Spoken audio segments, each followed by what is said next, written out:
game time. Hustle in my blood, I'ma make mine. Where I'm trying to go, it's gonna take time. You can earn your respect, I'ma take mine. In a lane of my own, I'm in a zone. Yeah, I'm forced to be reckoned with the rebel with the throne. Together we can settle this whenever, let me know. Got a team full of hitters, so you know they're trying to go, yeah. You know, we got beat 35-7 early in the year, and we didn't like that, so we have more film on them this year, this time of year, so we're just hoping to exploit them and, you know, get the dub. Yeah, I feel like the first time we just didn't play our game. We tried to do too much. And this time we're just going to stick to what we do and play good football, and the rest will take care of itself.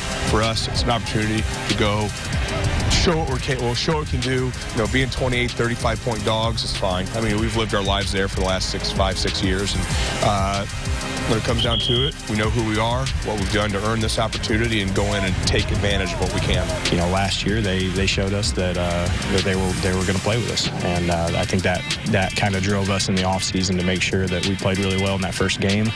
I think we haven't forgot that feeling, and we're gonna play well tomorrow night. Oh, they're gonna show a lot of effort because, you know, this could be either of ours last game, and they're gonna come out here hitting, and they're not gonna give up, and we know that, and we're gonna keep on fighting ourselves, and we're gonna have all the confidence in the world. I know that DeKalb will bring everything they have, and I'm expecting my team to bring everything they have, and I'm just hoping it's a good game.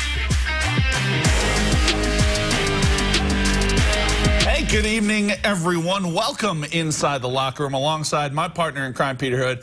My name is Justin Prince. Pete, it's time to punch some tickets. Let's punch them, man. To sectional championship games. Week 2 of the high school football postseason. We've got highlights from 15 games. A record. Yeah, I think so. Games, covering all 6 classes, but we begin tonight with a couple of rivals colliding up in Kendallville. We can't confirm the record. There's no record books around here as far as I know, but we think 15's a record. Anyway, yeah, a little deja vu for DeKalb and East Noble. Last year, the Knights beat the Barons 35-7 in the regular season before turning around and eking out a 1-point win against that same team in sectionals.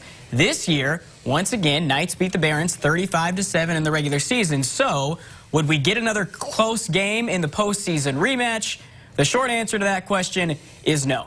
Let's head up to the Ville. 2 of the NE8's best meeting up in the locker room's game of the week. Prince, this game started at 7 p.m. I walk in at 7:01. It's already 7-0 East Noble, and they were just getting started. After a DeKalb 3-and-out, Bailey Parker slings it out to Hayden Jones. 3 white jerseys in the picture. None of them keep Jones out of the end zone. 14-0 Knights, just 4 minutes in. Ensuing possession for the Barons, Evan Eschbach dropping back on 3rd down, and Laith Al-Muhammadawi says, "I'll meet you in the backfield." Kid's a monster. Also the nicest dude ever, as you can see, helping Eschbach up. Very next play, DeKalb punting out of their own end zone. Oh, no. Bad snap. Evan Snyder's going to pay for that. He's brought down inside the 10. That gives Parker and company the ball right on the doorstep, and just a couple plays later, Parker to Brett Christian. Doesn't get much easier than that. East Noble goes up 21-0.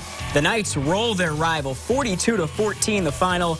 They'll play for a title next Friday, and who will they play, Jay Prince? We head to Leo, the Lions returning home against Northwood. Northwood got busy early on here, the strike down the middle of the field, and then later on it's the QB keeper, junior Nate Newcomer, scrambling downfield, picks up a bunch of yards, and then in the second quarter it sets up a field goal for 3. That puts Northwood up 3-0. Leo trying to come back into this one. They take to the ground, and you know, that ended up being okay for him. Peyton Wall, he goes for 204 yards on the day, and you're going to need more than a fistful of jersey to drag him down. Keeps it going down the sidelines, finally pushed out in Panther territory, sets up a field goal try. Some kicker love. But the cold, a little problem. Oh, no. Leo goes into halftime down 6-0, but the offense gets just enough in the second half. Lions advance, final score 10-6. Same score, different sectional. Head to New Haven. The belt is out. We're ready to go. New Haven taking on a tough Marion team, but finding a spark in the beginning of the second half. Check down on 3rd and long, and that's going to be enough for the first down. Later on, Jakar Williams, sophomore quarterback, rolling left, throws it across his body. That's a tough throw to make. It's picked off, and Marion's taking it back to the house. That's a big swing. It's now 17-6. Later on, Marion has the ball, but They're going to cough it up deep in their own territory, but New Haven just not enough offense on the day to keep up with Marion. Pretty spin move on the ground. You're going to see it here near the goal line to set up the field goal as Marion goes on to win 27-12, the final over the Bulldogs. So the Giants move on to face the winner of Huntington North and Mississinewa. Indians in control of this one late in the third. Cade Campbell, he's going to take the handoff, sheds a few tackles, and he's going to find pay dirt. That puts Ole Miss up 30-3. The Vikings, while they were just never really able to muster much offense. That Ole Miss team's no joke. They're pretty good. Fourth quarter, same score. Aiden Hosler on for the field goal. He's pure. Kicker love. We like to that show, one was good. We like to show both. We got teams. A lot of kickers in the highlights tonight. That makes it 30-6. That's all the scoring this one sees. Ole Miss wins to face Marion next week. Do we have any kickers in this highlight? Elsewhere in 5A, Sectional 11, Goshen hosting. There was the kicker on a kickoff. Fort Wayne Northrop at Foreman Field. How about Dylan Hoot getting things going for the Bruins? Fakes the handoff, navigates his round to the center of the field, cuts inside for a nice gain, and then kicker. How about another one?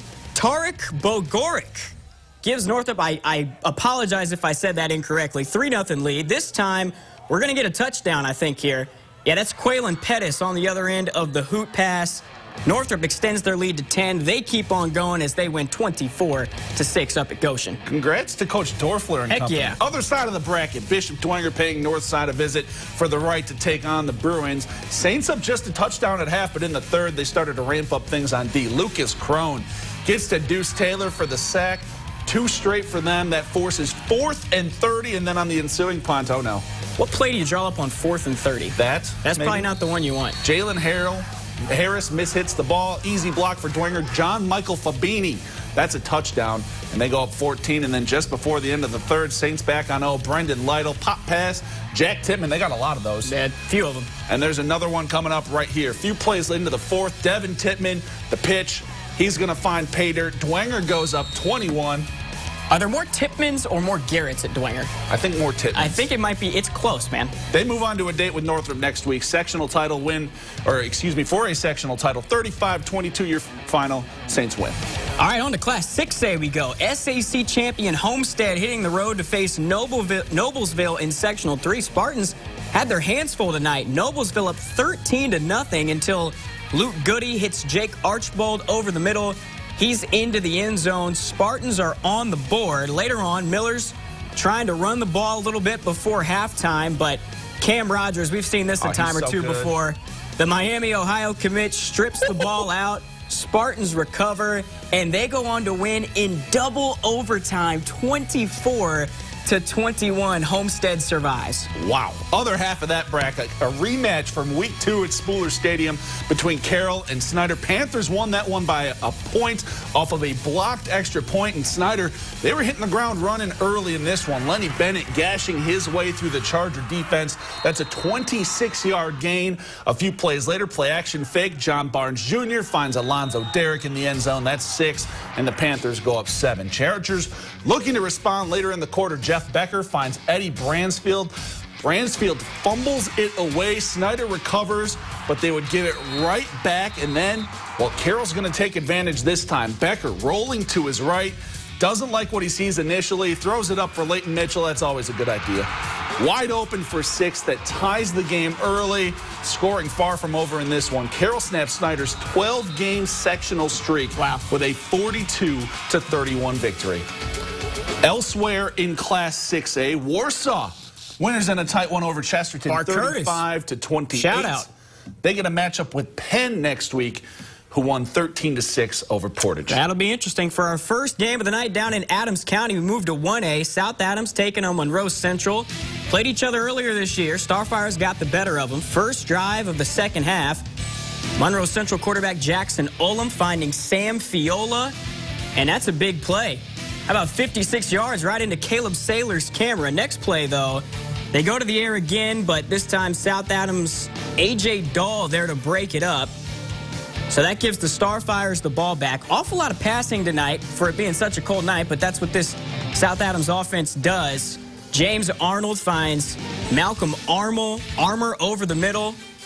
Some good field position there. They make their way into the red zone, and this time it's Arnold to Nick Miller. Starfires up 21-6 after that toss. They roll tonight 28-6, and they're on to the sectional title game. And they will play.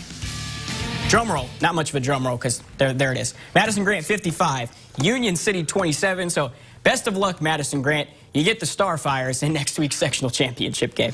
Second game from Adams County. Fans bundled up to watch the It was Adams cold out there. Central Jets. It was. Yeah. Take on North Miami. No rain, though. That was good. I was happy about that. A lot of scoring in this one, but due to technical difficulties, you won't see any of them. Yeah. Midway through the first, Cale Rowe finds Nick Neuenschwander on the sideline. He reels the ball in. Next play, not the same highlight.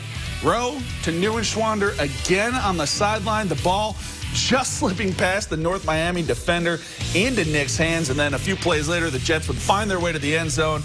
North Miami is responding drive, and, well, they go to the air as well. Big throw from Tristan Working. He finds his receiver downfield. It's called back, though, for offensive pass interference, and then the next play, Working drops back, but he's smothered by a gang of AC Jets to end the drive. Adams Central moves on to the sectional title game with a score of 48-22. Other side of the bracket, this was the shocker of the night. Undefeated third-ranked Southwood visiting Northfield. Norsemen dinking and dunking their way down the field on the first drive of the game. Triple option, tough to defend. It is. Southwood found out tonight. Levi Fulkerson keeps it. That's first down yardage. Later in the drive, option goes to Graydon Holmes. How about running a dude over on your way to the end zone? Oh, my goodness, Graydon. Northfield up 6 after the missed extra point, and whatever they did tonight worked. Norsemen hold Southwood to just 6 points. They pull off the 14-6 win. Huge upset. They'll face Adams Central next week for a sectional crown. In sectional 35, Fairfield hosting conference foe Prairie Heights, and the Falcons came out swinging. Dalton Cripe takes the toss to the outside, but decides he likes the inside a little bit better. Goes nearly 50 yards for the tutty. Nearly the touchdown. He stopped just short. Adam Kezar cleans it up a couple plays later, bulldozing his way in for the score.